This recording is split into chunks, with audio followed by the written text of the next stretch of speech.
இந்த சமூக ஊடகங்களில் சமூக வலைதளங்களில் பகிரப்படும் பரிமாற்றப்படுகின்ற செய்திகள் அது உண்மையானதா? ஆனால் சில அங்கீகரிக்கப்பட்ட அமைப்புகளின் பெயர்களை ஃபோட்டோஷாப் செய்து அதில் பொருத்தி இன்னும் பல கருத்து கணிப்பு முடிவுகள் என்று சமூக வலைதளங்களில் பகிரப்படுகின்றன. நிச்சயமாக இதுவும் மக்கள் மத்தியிலே யார் முன்னணியில் இருக்கிறார்கள் என்று பார்க்கிற போது அதுவும் மக்களுடைய மனநிலையில் ஒரு மாற்றத்தை ஏற்படுத்தக்கூடிய சாத்தியப்பாடுகள் இருக்கின்றன. ஆக இதனுடைய சவால் உங்களுக்கு எவ்வளவு தூரத்துக்கு உணரப்படுகிறது?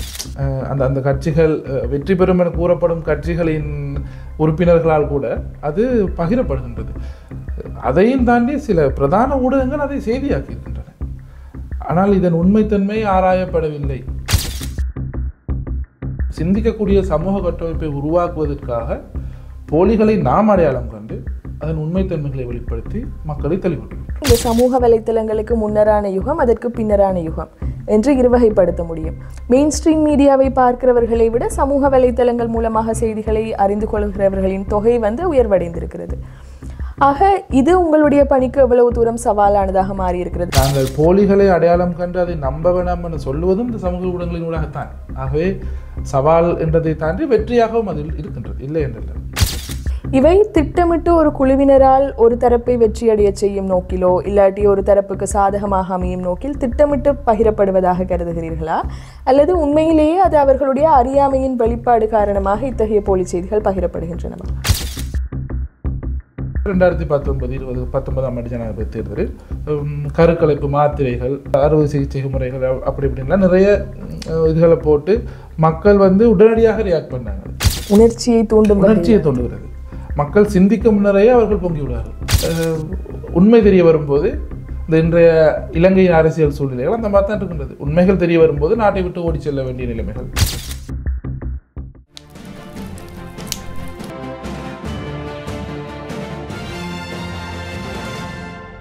வீரகேசரி நேயர்களுக்கு வணக்கம். நாட்டின் 9வது ஜனாதிபதி தேர்தல் 21ஆம் திகதி நடைபெறவிருக்கின்ற நிலையில் தேர்தல் பிரச்சாரங்கள் முடிவுக்கு கொண்டு வரப்பட்டிருக்கின்றன. ஆனால் இக்கால பகுதியில் இடம்பெற்ற தேர்தல் வன்முறைகளைப் போலவே போலி செய்திகளின் தாக்கமும் இந்த தேர்தல் முடிவுகளில் தாக்கத்தை ஏற்படுத்தக்கூடும் என்கிற ஒரு அளவுக்கு பாரதூரமான விடயமாக மாறியிருக்கிறது. ஆக இந்த போலி செய்திகளுடைய தாக்கம் அது தேர்தல் முடிவுகளில் மாற்றத்தை ஏற்படுத்துமா இல்லையா, அல்லது இந்த போலி செய்திகள் தொடர்பில் வாக்காளர்கள் எந்த அளவுக்கு அவதானத்துடன் செயற்பட வேண்டும் என்பன உள்ளடங்களாக போலி செய்திகள் சார்ந்த பல்வேறு விடயங்கள் தொடர்பில் வாக்காளர்களுக்கு விளக்கம் அளிக்கும் நோக்கில் இன்று நம்முடைய கலையகத்துக்கு வருகை தந்திருக்கிறார் இலங்கை பத்திரிகை ஸ்தாபனத்தை தளமாக கொண்டு இயங்கி வருகின்ற தரவு சரிபார்த்தல் அமைப்பான ஃபேக்ட் சீக்கரின் வழிநடத்துனர் ராஜகோபால் யசிகரன் அவர்கள். வணக்கம். வணக்கம் தனுஜா. எப்படி இருக்கிறீங்க? நல்லா இருக்கிறேன். ஓகே, நாங்கள் முதலாவது இந்த நேயர்களுக்கு ஒரு அறிமுகத்தை வழங்குகிற நோக்கில், அதாவது தரவு சரிபார்ப்பு என்றால் என்ன, எதுக்காக இதன் அவசியம் உணரப்படுகிறது அப்படின்றது, குறிப்பாக ஊடகவியலாளர்களாகிய நாங்களுமே எந்த ஒரு செய்திகளையும் வெளியிடுறதுக்கு முன்னுக்கு அது உண்மையா இல்லையா என்றதை ஆராய்ந்து அதுக்கு பிறகுதான் அதை வெளியிடுறோம். ஆனால் இந்த மெயின் ஸ்ட்ரீம் மீடியா எனப்படுற இந்த ஊடகங்களை தாண்டி இன்றைய காலகட்டத்தில் இந்த சமூக வலைத்தள யுகத்தில் இந்த தரவை சரிபார்க்க வேண்டியதன் அவசியத்தை உணர்ந்து ஃபேக்ட் சீக்கர் அமைப்புகள் இல்லாட்டி ஃபேக்ட் செக் அமைப்புகள் நிறைய தனிப்படை இயங்கி வருகின்றன. அப்போ ஒரு தரவு வெளிவருகிற போது இல்லாட்டி ஒரு தகவல் வெளிவருகிற போது அது உண்மையாகவே அது உண்மைதானா, அது அந்த தரவு சரியானதா என்று ஆராய்ந்து அதுக்கு பிறகு வெளியிட வேண்டியதன் அவசியம் என்ன, ஏன் இந்த ஃபேக்ட் செக் அமைப்புகள் உருவாகி இருக்கின்றன? முதலில் இலங்கை பத்திரிகை ஸ்தாபனத்தின் ஃபேக்ட் சீக்கரை இந்த கலந்துரையாடலுக்கு அழைத்தமைக்கு நன்றிகளை தெரிவித்துக் கொள்கின்றோம். தரவு சரிபார்ப்பு என்பதை தாண்டி நாங்கள் போலி செய்திகளை அடையாளம் காண்பதில் ஃபேக்ட் சீக்கர் அதிகளவில் கூடுதலான ஆர்வம் காட்டி வருகின்றது. இன்றைய உலக சனத்தொகையின் அடிப்படையில் 64% மக்கள் சமூக ஊடகங்களை பயன்படுத்துகின்றார்கள். இலங்கையை பொறுத்தவரையில் ஒரு 56% மக்கள் இணைய பாவனையாளர்களாக இருக்கிறார்கள். ஒரு 35% மக்கள் சமூக ஊடகங்களை பயன்படுத்துகிறார்கள். ஆக இந்த சமூக ஊடகங்களின் பரவல் மற்றும் அதன் வேகம் எவ்வாறு இருக்கிறது என்பது புதிதாக கூற வேண்டிய ஒரு விடயம் அல்ல. ஆனால் இந்த சமூக ஊடகங்களில் சமூக வலைதளங்களில் பகிரப்படும் பரிமாற்றப்படுகின்ற செய்திகள் அது அது உண்மையானதா அல்லது இந்த செய்திகளின் தாக்கம் எந்த அளவில் உள்ளது என்பது குறித்து அதிக கவனம் செலுத்தப்படுகின்றது.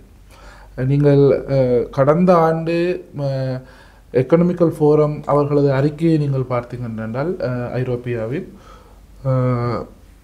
ஆசிய நாடுகள் இந்த போலி செய்திகளில் அதிக அளவில் பாதிக்கப்படும் ஒரு வலையமைப்புக்குள் இருக்கிறார்கள். அதிலும் இந்தியா உலகத்தில் முதன்மையாக இருக்கிறது இந்த போலி செய்திகளினால் மிகப்பெரிய தாக்கங்களை ஏற்படுத்தி இருக்கின்ற நாடுகள் பட்டியலில்.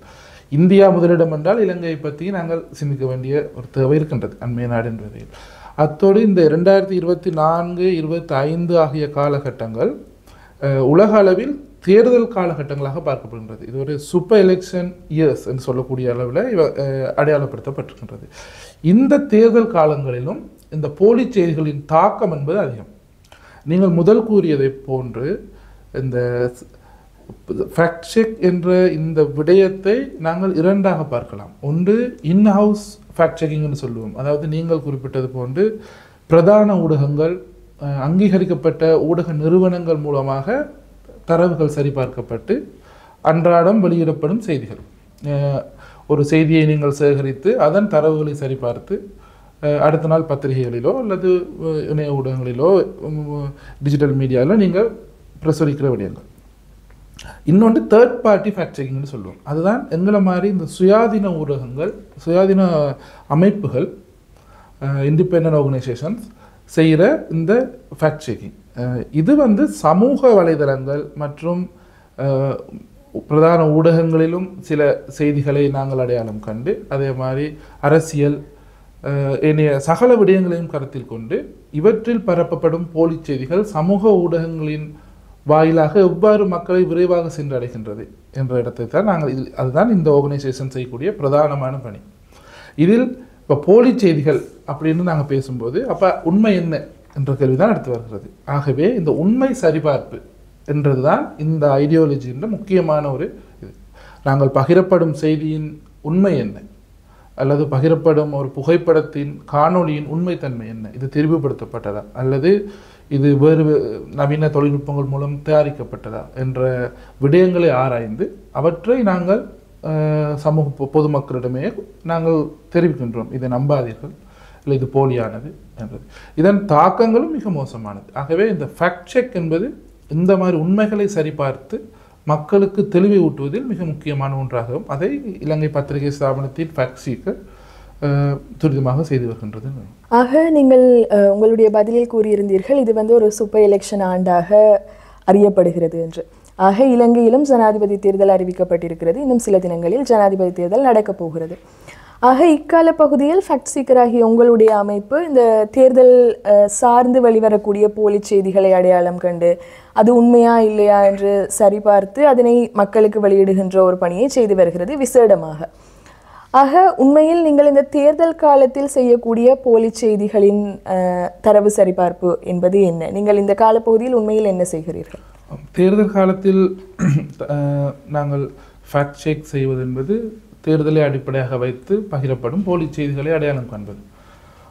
தேர்தலை அடிப்படையாக வைத்து இந்த தேர்தல் வேட்புமனு தாக்கல் அறிவிக்கப்பட்ட தினத்திலிருந்து அல்லது அதற்கு ஒரு 2 மாதங்களுக்கு முன்னர் இருந்து, அதாவது தேர்தல் ஒன்றை எதிர்பார்த்திருந்த காலகட்டத்திலிருந்தே நாங்கள் இந்த தேர்தல் குறித்த முக்கியத்துவத்தை அறிந்து இதன் போது பரப்பப்பட போகின்ற போலி செய்திகள் என்ன என்பதை முன்கூட்டியே நாங்கள் சுதாகரித்து கொண்டு அதற்கு தயாராகியுள்ளோம். இப்போது இலங்கை பத்திரிகை ஸ்தாபனத்தின் கட்டமைப்பின் ஊடாக நாங்கள் செய்திருக்கின்ற ஒரு ஆய்வறிக்கை எங்களுக்கு தேர்தல் முடிந்தவுடன் வெளியிட முடியும். சமூக ஊடகங்களில் நேற்று நாங்கள் வெளியிட்டிருக்கின்றோம் அந்த அறிக்கையை. இதில் இந்த அரசியல் கட்சிகளை இலக்கு வைத்து அல்லது ஜனாதிபதி பிரதானமாக கருதப்படும் ஜனாதிபதி வேட்பாளர்கள் ஒரு சிலரை இலக்கு வைத்து மிக மோசமாக போலி செய்திகள் பகிரப்படுகின்றது. இதை நாங்கள் ஃபேக்ட் சீக்கர் மட்டுமல்லாது இலங்கையில் எம்மை போன்று தரவு சரிபார்க்கும் ஏனைய அமைப்புகளின் தரவுகளையும் எடுத்து ஒட்டுமொத்தமாக இலங்கையில் எவ்வாறு இந்த போலி செய்திகள் தேர்தல் காலத்தில் செல்வாக்கு செலுத்துகின்றது, மக்களை குழப்புவதில் எவ்வாறு செல்வாக்கு செலுத்துகின்றது என்பதை நாங்கள் அவதானித்து ஒரு அறிக்கையாக வெளியிட்டுகின்றோம். இது இந்த தேர்தல் காலத்தில் நாம் செய்த மிக முக்கியமான ஒரு பணி.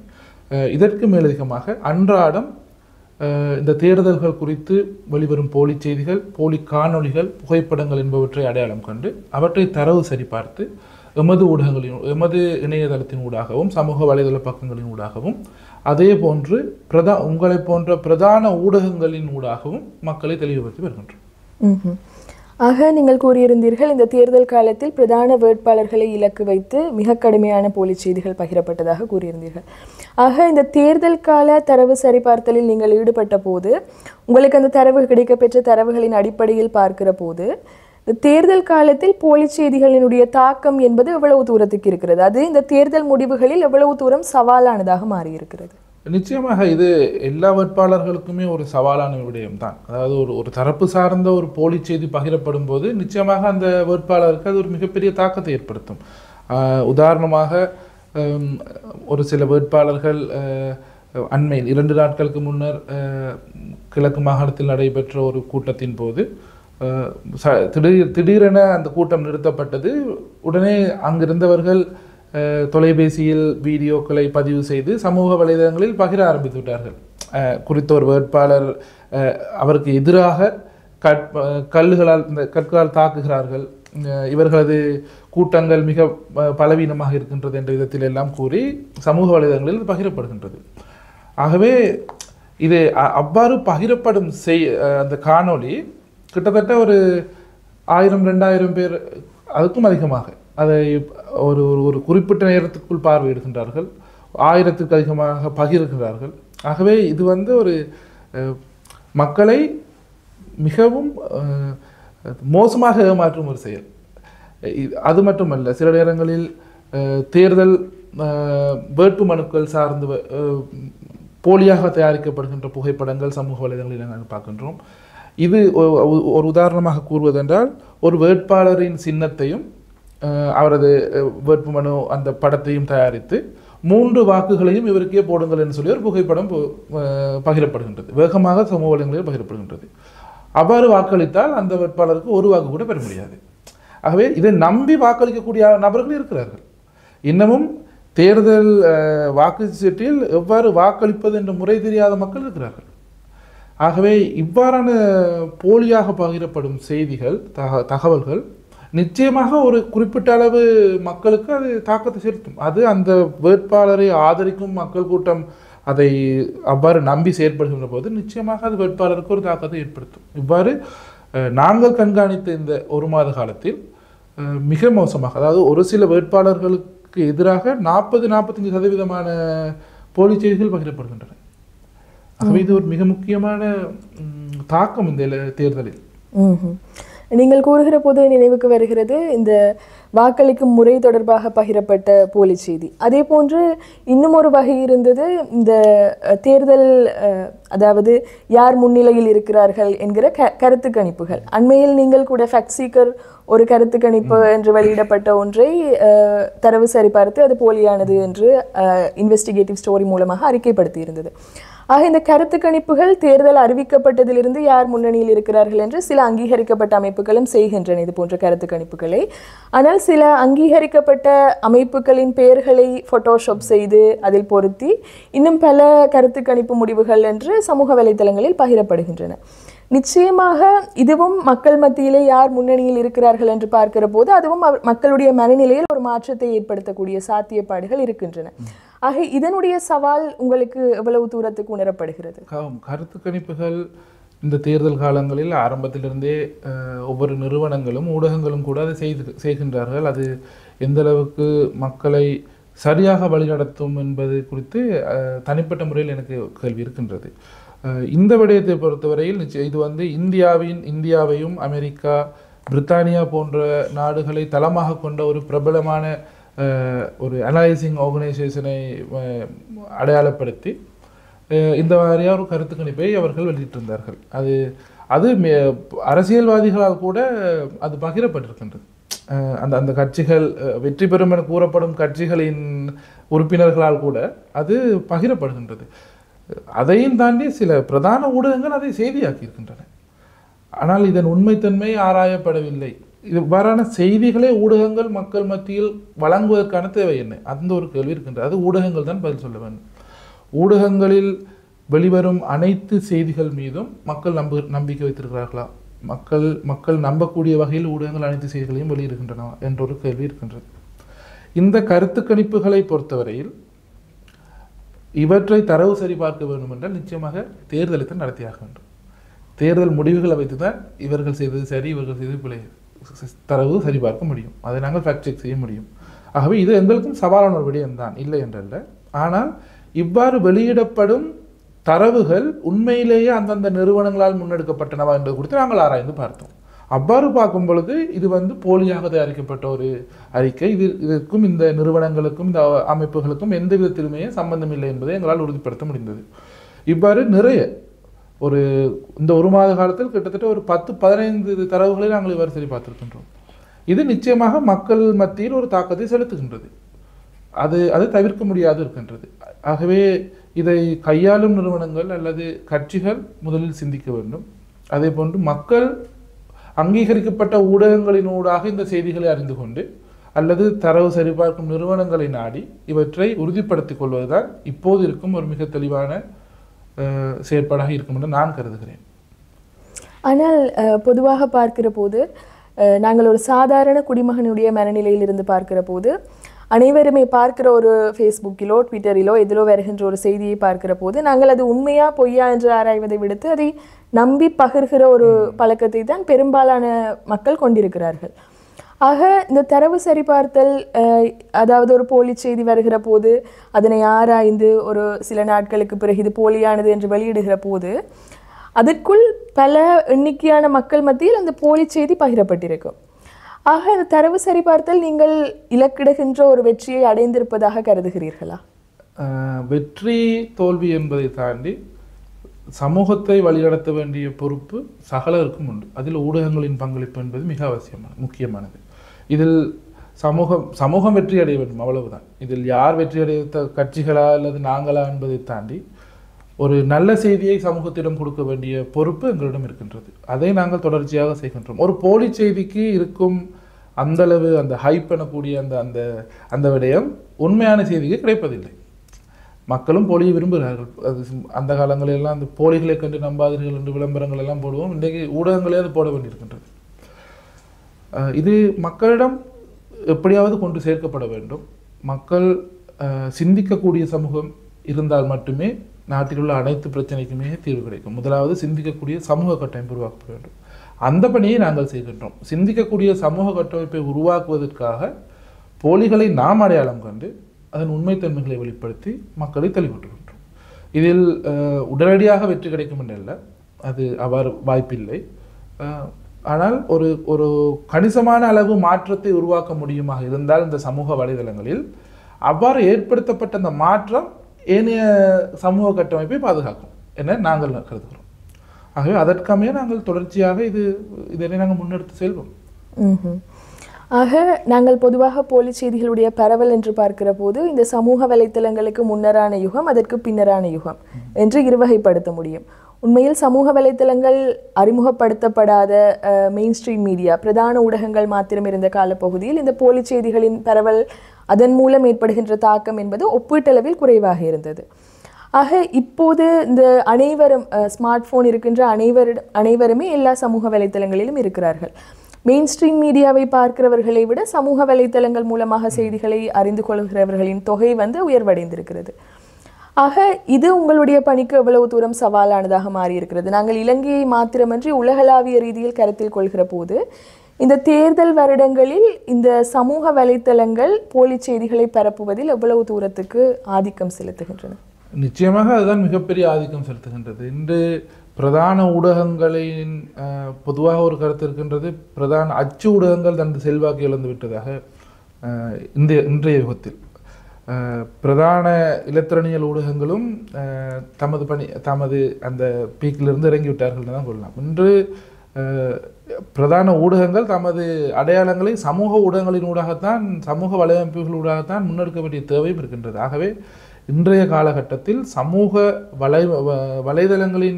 வலைதள பாவனையாளர்களின் எண்ணிக்கை என்பது மிக அதிகம். ஆகவே அவ்வாறான ஒரு இடத்தில் இருந்து கொண்டு சமூக வலைதளங்களுக்குள் இந்த போலி செய்திகளை கட்டுப்படுத்துவது என்பது சவாலான ஒரு விடயம். அதை உடனடியாக செய்து முடிக்க முடியாது. ஆனால் சமூக வலைதளங்கள் தான் இன்று மிக இலகுவாகவும் மாறியிருக்கின்றது.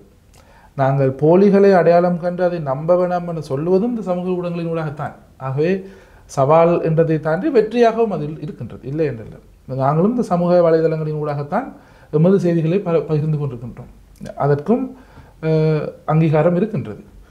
ஆனால் சாதாரண மக்கள் மத்தியில் தரவுகளை சரிபார்க்கும் அந்தளவு பொறுமை இருக்கின்றதா இல்லாட்டி அந்தளவு சிந்தனை இருக்கின்றதா என்பதில் சந்தேகம்தான். இன்றைய இளைஞர்கள் அப்டேட்டாக இருக்கிறார்கள் என்று கூறினாலும் பெரியவர்கள் மத்தியில் இன்னமும் அந்த நம்பிக்கைகள் பழைய கால அதே சிந்தனைகள் இருக்கின்றன. ஆகவே அவர்கள் போலியா உண்மையா என்பதை தாண்டி யாராவது ஒருவர் சொன்னால் நம்பக்கூடிய நிலையில் தான் இருக்கின்றார்கள். நீங்கள் யூடியூபர்ஸ் எடுத்து பார்த்தால் எத்தனை பேர் தரவுகளுக்கு கம்மிய தகவல்களை வெளியிடுகிறார்கள், அப்படி பார்க்க முடியாது. நாங்களே திரும்ப அதை செக் பண்ணி பார்க்கும்போது நிறைய பிழைகள் இருக்கின்றன. பத்திரிகைகள் எடுத்து பாருங்கள். அண்மை 2019ஆம் ஆண்டு ஜனாதிபதி தேர்தலின் போது பிரதான பத்திரிகைகள் எவ்வளவு மோசமாக போலி செய்திகளை பரப்பி அந்த பிரச்சாரத்தையே மாற்றினார்கள். அதுவும் சமூக வலைதளங்களில் மிக மோசமான ஒரு விளைவை ஏற்படுத்தியது தானே. ஆகவே சமூக வலைதளங்களின் பாவனையாளர்கள் மத்தியில் போலி செய்திகளை கட்டுப்படுத்துவது என்பது அவ்வளவு இலகுவான விடயம் அல்ல. ஆனால் அந்த முயற்சியை நாங்கள் முன்னெடுக்க வேண்டும். முதல் நான் கூறியது போன்று சிந்திக்கக்கூடிய சமூக கட்டமைப்பு ஒன்று உருவாக்கப்படும் பட்சத்தில் எமக்கான பணிகளும் பிரதான ஊடகங்கள் உங்களை போன்ற பிரதான ஊடகவியலாளர்களின் பணிகளும் மிக இலகுவாக அமையும். ஆனால் நீங்கள் 2019ஆம் ஆண்டு தேர்தலில் இந்த சில பத்திரிகைகள் சில ஊடகங்கள் போலி செய்திகளை பரப்பி அந்த பிரச்சாரத்தின் போக்கை மாற்றியதாக கூறினீர்கள். அதில் சில ஊடகங்கள் திட்டமிட்டு அதை செயற்படுத்தின, அவர்களுக்கு என்று ஒரு அஜெண்டா இருந்தது. ஆக இம்முறை தேர்தலில் பார்க்கிற போது இந்த போலி செய்திகளின் பரவலோ இல்லாட்டி இந்த ப்ரோபகண்டா என்று சொல்வார்கள், முன்கூட்டி அவர்களுக்கு என்று இருக்கின்ற ஒரு நிகழ்ச்சி நிரலுக்கு அமைவாக செயற்படுவது. ஆக நீங்கள் இதுவரை காலமும் தரவு சரிபார்த்த இந்த தேர்தல் கால தரவு சரிபார்ப்பின் அடிப்படையில் இந்த கேள்விக்கு பதிலளிக்க முடியும். இவை திட்டமிட்டு ஒரு குழுவினரால் ஒரு தரப்பை வெற்றியடைய செய்யும் நோக்கிலோ இல்லாட்டி ஒரு தரப்புக்கு சாதகமாக அமையும் நோக்கில் திட்டமிட்டு பகிரப்படுவதாக கருதுகிறீர்களா, அல்லது உண்மையிலேயே அது அவர்களுடைய அறியாமையின் வெளிப்பாடு காரணமாக இத்தகைய போலி செய்திகள் பகிரப்படுகின்றனவா? போலி செய்திகளின் உருவாக்கம் என்பது திட்டமிட்டு உருவாக்கப்படுவதுதான். போலி செய்திகள் எங்களுக்கு மிஸ்இன்ஃபர்மேஷன் என்று சொல்லுவோம். ஆனால் பகிரப்படும் போலி செய்தியை அறியாமலேயே நாங்கள் திரும்ப திரும்ப பகிர்கிறோம். ஆனால் உருவாக்கப்படுவது ஒரு போலி செய்தி. அது திட்டமிட்டு ஒரு ப்ரொபகண்டாக்கு கீழே உருவாக்கப்படுவது தான். அது சில அமைப்புகள், கட்சிகள் சார்ந்து, அமைப்புகள் சார்ந்து, சர்வதேச நாடுகள் சார்ந்து, இயக்கங்கள் சார்ந்து உருவாக்கப்படும். அவற்றை நம்பி சாதாரண பொதுமக்கள் பகிர்ந்தால் அது மிஸ்இன்ஃபர்மேஷன் எனக்கூடிய தவறான தகவல்களை பகிரும் அந்த கட்டமைப்புகள் வரும். ப்ரொபகண்டா எல்லாம் மெல் இன்ஃபர்மேஷன், டிஸ்இன்ஃபர்மேஷன் என்ற கேட்டகரிக்குள்ள நாங்கள் கொண்டு வருவோம். இவற்றை உருவாக்குபவர்கள் திட்டப்பட்டுத்தான் உருவாக்குகிறார்கள். அது அரசியல் நோக்கங்களுக்காக இருக்கலாம். இப்போ நீங்கள் மத்திய கிழக்கில் ஏற்பட்டிருக்கக்கூடிய இந்த போர் சூழ்நிலைகளை எடுத்து பார்த்தால் பிரதான நாடு ஈரான் போன்ற நாடுகள் திடீரென போரை ஆரம்பிப்பதற்கும் ஒரு கணிசமான அளவு போலி செய்திகளின் தாக்கம் இருந்தது. அது இன்றைய இந்த ஏஐ தொழில்நுட்பத்தினூடாக பழைய காணொளிகளை திரும்பிப்படுத்தி புகைப்படங்களை உருவாக்கி தாக்குதல்கள் முன்னெடுப்பது போன்றெல்லாம் காட்டி சில அதாவது குறுகிய காலகட்டத்திற்குள் தீர்மானம் எடுக்க தள்ளப்படும் ஒரு சூழ்நிலையை உருவாக்கியிருந்தார். அது ஒரு கணிசமான அளவு இந்த போலி செய்திகள் செல்வாக்கு தாக்கத்தை செலுத்தி இருக்கிறது என்று கூறலாம். அதே போன்று நீங்கள் இந்தியாவை எடுத்து பார்த்து கொண்டால் அண்மைய தேர்தல் காலங்களில் இந்த தேர்தல் வெற்றி தோல்விகளுக்கு அப்பால் சில சம்பவங்களை அடிப்படையாக இந்த மணிப்பூர் போன்ற சம்பவங்களை அடிப்படையாக கொண்டு மிக மோசமாக போலி செய்திகள் பரப்பப்பட்டன. மியான்மரில் நடந்த ஒரு துப்பாக்கி சூடை மணிப்பூரில் நடந்ததாக மாற்றி அதன் மூலம் பாதுகாப்பு கட்டமைப்பையே அவர்கள் வலுப்படுத்தும் அளவுக்கு குறுகிய காலத்திற்குள் அவர்கள் செயற்பட வேண்டிய நிலை ஏற்பட்டது ஒரு போலி செய்தியை நம்பி. இலங்கையிலும் அதன் தாக்கம் இருக்கின்றது. அதுதான் முதல் கூறியது போன்ற 2019-2019ஆம் ஆண்டு ஜனாதிபதி தேர்தலில் இவ்வாறான இதுகள் நடந்தது. இந்த கருக்கலைப்பு மாத்திரைகள், அறுவை சிகிச்சை முறைகள் அப்படி இப்படின்லாம் நிறைய இதுகளை போட்டு மக்கள் உடனடியாக ரியாக்ட் பண்ணாங்க. அது மக்களை சிந்திக்க விடாது உடனடியாக அதுக்கு ரியாக்ட் பண்ண விடும் ஒரு ப்ரொபகண்டா தான் இந்த போலி செய்திகளின் மோசமான தாக்கம். உணர்ச்சியை தூண்டுகிறது. மக்கள் சிந்திக்க முன்னரே அவர்கள் பொங்கி விடுவார்கள். அதன் மூலம் உடனடியாக அந்த அரசியலோ இல்லாட்டி தமது நலன்களை தீர்த்து கொண்டு பின்னர் உண்மை தெரிய வரும்போது இந்த இன்றைய இலங்கையின் அரசியல் சூழ்நிலைகள் அந்த மாதிரி தான் இருக்கின்றது. உண்மைகள் தெரிய வரும்போது நாட்டை விட்டு ஓடி செல்ல வேண்டிய நிலைமைகள், பதவிகளை துறக்க வேண்டிய நிலைமைகள் எல்லாமே முடிந்திருக்கு. அப்போது மக்கள் கஷ்டப்பட்டு கொண்டு மக்கள் அடுத்து சிந்திக்க முடியாது ஒரு நிற்கதி நிலைக்கு தள்ளப்படுவார்கள். இது அரசியல் அல்லது தனிப்பட்ட தேவைகளை தாண்டி ஒரு சமூகத்தை மோசமாக பாதிக்கின்றது, ஒரு நாட்டை மோசமாக பாதிக்கின்றது. ஒரு போலி செய்தி, பகிரப்படும் போலி செய்திகள் ஒரு நாட்டின் சமூக பாதுகாப்பு பொருளாதார கட்டமைப்பில் தாக்கத்தை செலுத்தும் அதே வேளையில் ஒரு தனி மனிதனின் பாதுகாப்பிலும் சுதந்திரத்திலும் மோசமாக பாதிப்பு செலுத்துகின்றது. அதுவும் இன்றைய இந்த ஏஐ தொழில்நுட்பத்தின் ஊடாக பகிரப்படுகின்ற கையாளப்படுகின்ற இந்த திட்டங்கள் ஒரு தனி மனிதரின் வாழ்க்கையை மிக மோசமாக பாதிக்கின்றது. ஆகவே இவற்றை முதலில் எம்மை போன்ற நிறுவனங்கள் இவற்றை அடையாளம் கண்டு உண்மைகளை வெளிப்படுத்தும் அதே நிலையில் கற்ற சமூகமாக அனைவரும் இது குறித்து சுய சிந்தனையுடன் செயற்பட வேண்டிய தேவையும் இருக்கின்றது. ஆக இவை அனைத்தையும் அடிப்படையாக கொண்டு பார்க்கிற போது எதிர்வரக்கூடிய ஜனாதிபதி தேர்தல் முடிவுகளில் இந்த போலி செய்திகள் தாக்கம் செலுத்தும் என்று கருதுகிறீர்களா? மக்களுடைய வாக்குகளில் இந்த போலி செய்திகள் வெளிப்படும் என்று நினைக்கிறீர்களா? நிச்சயமாக வெளிப்படும், வெளிப்படாமல் இருக்க வாய்ப்பில்லை. போலி செய்திகள் வேறொருவரால் பகிரப்படும் போலி செய்திகளை தாண்டி வேட்பாளர்களாக நிறைய போலி செய்திகளை சொல்கிறார்களே. நீங்கள் அரசியல் மேடைகளில் பாருங்கள், ஒவ்வொருவரும் எவ்வளவு போலி செய்திகளை மக்கள் ஒரு கூட்டத்தை கூட்டி அந்த கூட்டத்தின் பின் சொல்லும் முக்கிய விடயங்கள் எல்லாமே போலி செய்திகள் தானே. அப்போ அது தாக்கத்தை செலுத்தத்தான் போகிறது. அதை நம்பிதான் அவர் வாக்களிக்க போகிறார்கள். வாக்குறுதிகளும் போலிதான். கொடுக்கக்கூடிய வாக்குறுதிகளை அனைத்துமே நிறைவேற்ற முடியாது. ஆனால் மக்களை ஏமாற்றும் ஒரு செயற்பாடு இது செல்வாக்கு செலுத்தும். ஆனால் இந்த இலங்கை போன்ற இலங்கையின் இன்றைய அரசியல் பொருளாதார சூழ்நிலையில் ஒரு கட்சி தனி கட்சி அந்த முதல் கூறியது போன்று 3/2 பெரும்பான்மை 5/6 பெரும்பான்மையோடெல்லாம் ஆட்சி அமைப்பது இப்போது முடியாது, சாத்தியமே இல்லை. மக்கள் அந்த அளவுக்கு அந்த கட்சிகளை நம்புவதில்லை. இந்த தேர்தலை எடுத்துக்கொண்டாலும் தனி கட்சியால் ஒரு அரசாங்கத்தை அமைப்பது என்பது சவாலான ஒரு விடயம்.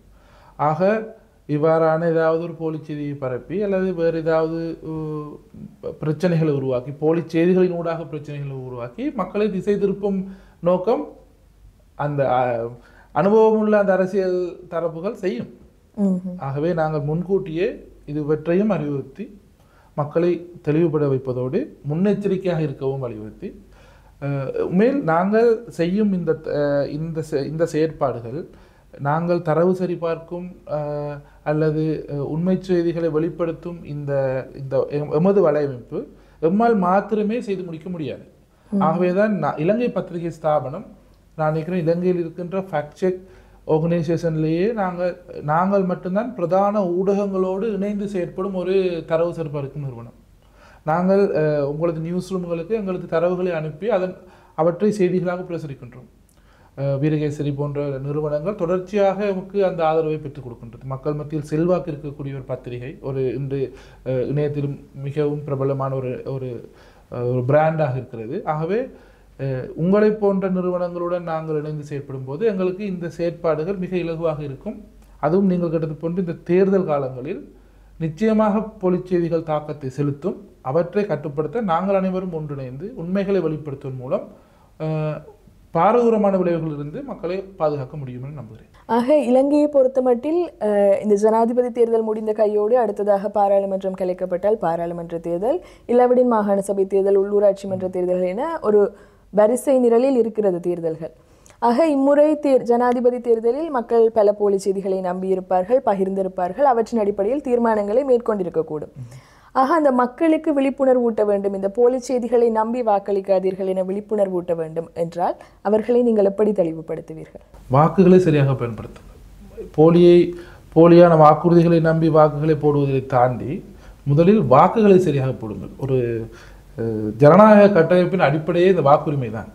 வாக்குகளின் மூலம் தெரிவு செய்யப்படும் ஒரு அரசாங்கம் தான், மக்களின் செல்வாக்கால் தெரிவு செய்யப்படும் ஒரு அரசாங்கம் தான் ஜனநாயக கட்டமைப்பை பாதுகாக்க முடியும். ஏனைய நாடுகளை போன்று இராணுவங்களை வச்சுக்கொண்டு செய்யும் இதுகளெல்லாம் இங்கு சரி வராது. ஆகவே மக்கள் இந்த தேர்தலில் முதலில் வாக்களிக்க வேண்டும், தெளிவாக வாக்களிக்க வேண்டும். சமூக வலைதளங்களில் சமூக ஊடகங்களில் பகிரப்படும் இந்த போலியான பேலட் சீட்டுகள், போலியான சின்னங்கள் இவற்றையெல்லாம் வைத்துக்கொண்டு வாக்குகளை வழங்காது.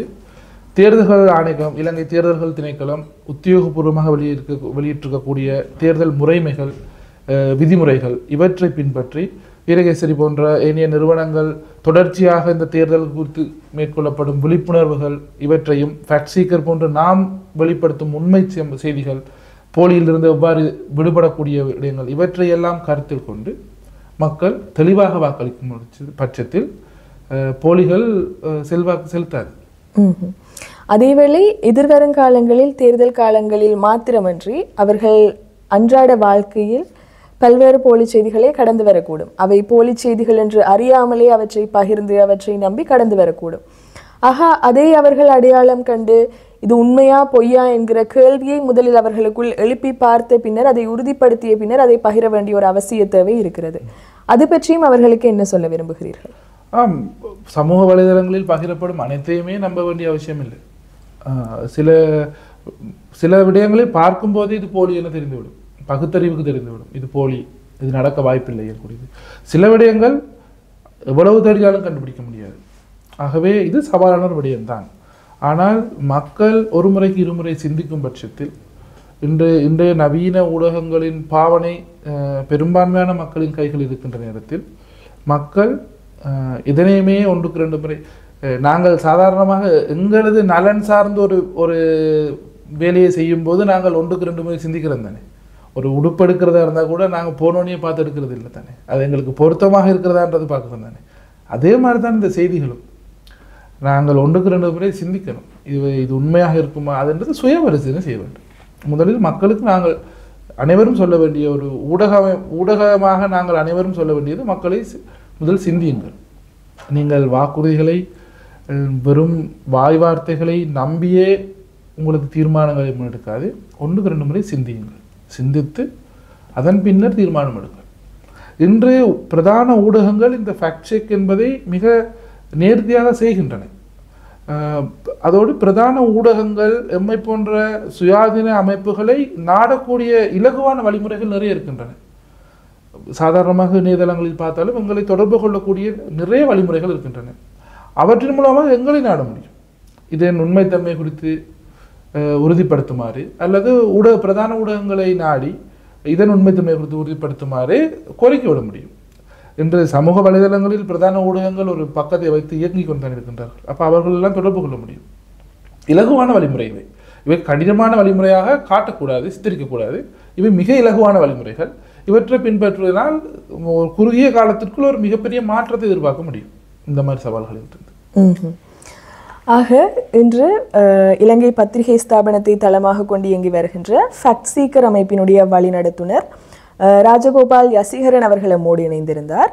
அவர் இந்த போலி செய்திகளுடைய தாக்கம் அன்றாட வாழ்க்கையில் ஏற்படுத்தி வரக்கூடிய தாக்கங்களுக்கு அப்பால், குறிப்பாக இந்த தேர்தல் காலத்தில் தேர்தல் முடிவுகளை பாதிக்கக்கூடிய வகையில் இந்த போலி செய்திகள் எந்தளவு தூரத்துக்கு வியாபித்திருக்கின்றன, அவற்றை மக்கள் எவ்வளவு தூரம் நம்புகிறார்கள், எவ்வளவு தூரம் பகிர்கிறார்கள், அதே போன்று இந்த போலி செய்திகள் எங்கிருந்து உருவாகின்றன, அவை என்ன நோக்கத்துக்காக உருவாக்கப்படுகின்றன என்பன உள்ளடங்களாக பல்வேறு தகவல்களை நம்மோடு பகிர்ந்து கொண்டிருந்தார்.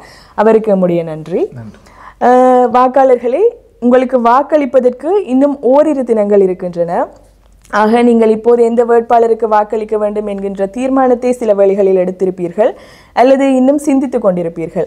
நீங்கள் சிந்திக்கிற போது இந்த வேட்பாளர்கள் வழங்கிய வாக்குறுதிகள் உண்மையா, அவற்றில் எவ்வளவு தூரத்துக்கு போலி செய்திகள், போலி தகவல்கள் வியாபித்திருக்கின்றன என்பது பற்றி சற்று சிந்தியுங்கள். அதன் பின்னர் யாருக்கு வாக்களிக்க வேண்டும் என்கிற உங்கள் தீர்மானத்தை சுயாதீனமாக மேற்கொள்ளுங்கள். நன்றி, வணக்கம்.